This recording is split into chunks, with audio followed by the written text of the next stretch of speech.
we will come to the compliance. What compliance the NBFCs and other banks and CFOs are required to be done.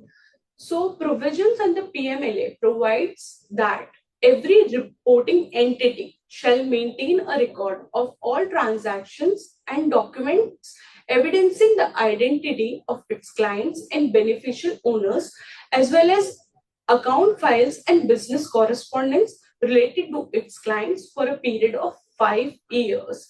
So there are 3 practical expectations from the regulators. The first is to know your customer and their structure. The second is to monitor the transactions continuously and to maintain the clear audit.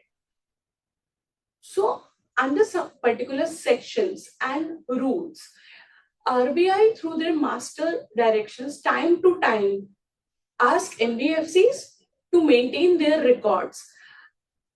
So for maintain their records for at least 10 years, it is required to report the same through 5 different reporting formats to the Financial Intelligence Unit of the PMLA also.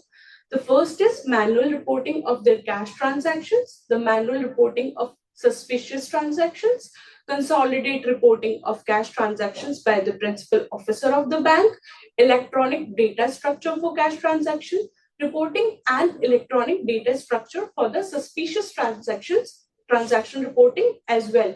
In addition to that, they also want their NBFCs and banks to maintain the customer acceptance and identification records, which falls under the KYC framework.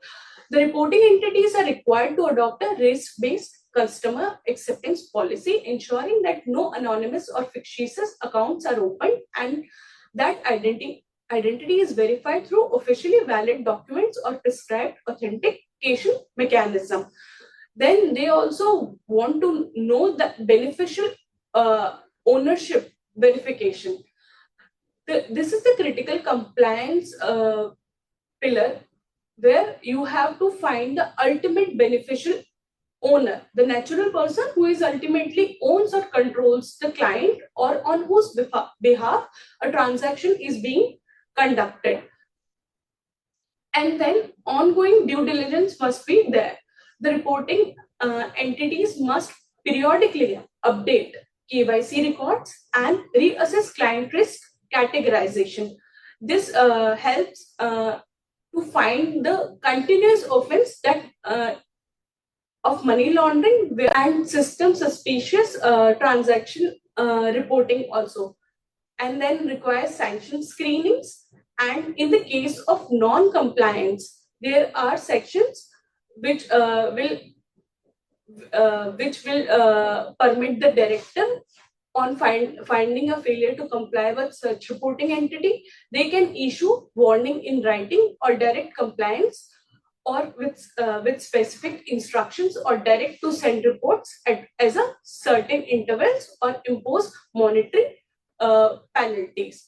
Further, recently in one of the cases, the FIU fined rupees 96 lakhs for violating the PMLA and RBI regulations. In the closing remark after this can be is that only that if I have to summarize all this, then we can say that PMLA operates across the 3 connected layers: the trigger, the enforcement, and the compliance.